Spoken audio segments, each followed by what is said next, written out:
Hi everybody, I wanted to make a few announcements here at the end of the very first week of the course. Um, some of you may be asking at this point, where am I? Who am I? What do I do with myself? Hopefully you're not asking that question, but if you are, you should be working on the orientation module. It's got quite a few little tasks, little hoops you have to jump through just to show you know how to use Coursed-In and that you understand the expectations of the course. Now, what do you do in the orientation module? Well, if I were you, I would go check out the course plan and look, and I'm going to move this around, tell you, look in the very first row of the course plan, what's going on in the orientation module, what's assigned and what's due. These are the things you want to work on and get finished by this Sunday. So that's something you should be working on. And then you go into the orientation module, and the first item in there is a checklist of all the things that you should be doing. Some of them may not be necessary for experienced users of Coursed-In. If you already know how to use Coursed-In, you can save yourself an hour of time by not watching videos on how to use it. If you don't know how to use Coursed-In, then you need to take the time to do those kinds of things. So kind of read through the material, go down that checklist, and get the little assignments done. Introduce yourself to your peers in the orientation discussion. Take the quiz over all the orientation materials, and there are other assignments. So look at the course plan and look at the orientation checklist. It's all due by this Sunday. So and then if you've read the syllabus, which you also are doing in that orientation module, you understand that there's a late policy. So if you need a little more time, you could take a few more days and go into the cutoff window. So please let me know if you have any questions about the orientation module, any concerns. I'm here to help you. I'm going to be here all weekend.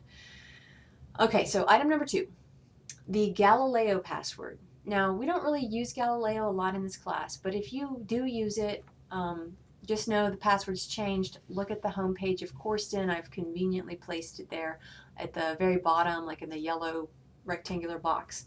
I've put it there, but I can't say it out loud because this is public, this video, and I'm not really allowed to reveal that. Also, I shouldn't, you have a way of figuring out the Galileo password as well. You go to the UWG library homepage, you go to Galileo, it says what's the password, and there's things you can click to figure it out there using your 917 number. Okay, I wanted to let you know about adjusting a couple quiz questions. I had 2 questions on the quiz that I know of so far that are faulty. And so today I went in and I actually changed the questions. I changed them so that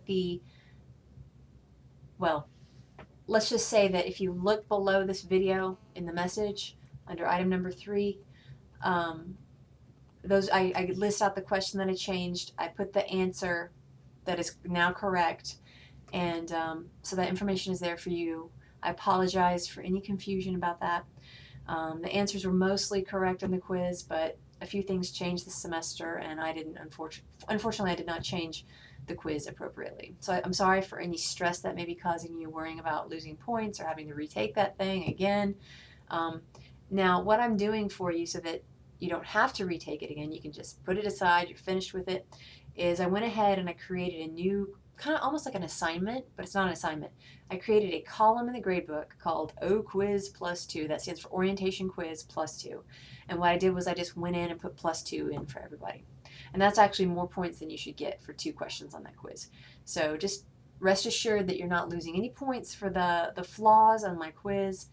You're in fact, it's almost like I gave you 2 extra credit for 2 extra questions. But anyway, that's how I'm solving that problem. I apologize. And then finally, Module 1 should open by the end of today. It's going to be a 2-week module, and in that module you will be creating a podcast and you will be building your wiki foundation that you'll be using for the rest of the class. And so you should see that at the end of today, maybe middle of tomorrow, Saturday. And then what I'm going to do is I'm going to work really hard to try to get Module 2 open next week so that you'll have like 4 weeks of module stuff. You'll have 3 weeks ahead, and I'm really going to try to open this whole class in the next month and just get that up for you guys. So that is all I've got for you today, this Friday afternoon. Don't be a stranger. Let me know if you have any questions, and have a good weekend.